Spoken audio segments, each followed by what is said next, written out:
My life was wrapped up in paperwork and endless meetings. For as long as I can remember, work has been my priority, my obsession. I thought that by fully dedicating myself to my career, I would ensure a prosperous future for my wife and me. But I didn't know that this focus would consume more than it would build. My marriage suffered. Days turned into nights at the office. My mind could only think about reports and numbers. I drifted away without realizing it, caught up in a whirlwind of responsibilities that blinded me to what really mattered.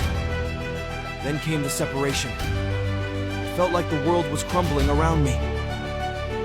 Suddenly, I found myself alone, with the echo of my own neglect reverberating within. That was when I decided to do something I had never considered before.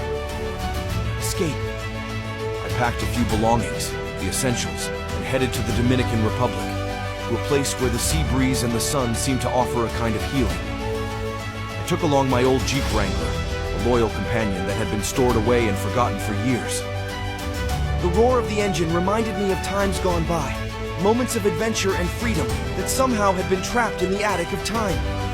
I decided to travel across the island with no fixed destination, letting the wind carry my thoughts far away from the pressures I had left behind.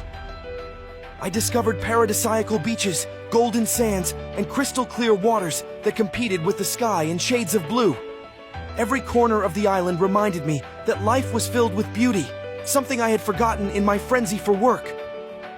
With the Jeep as my refuge and confidant, I navigated dusty trails and winding roads, savoring the freedom I longed for.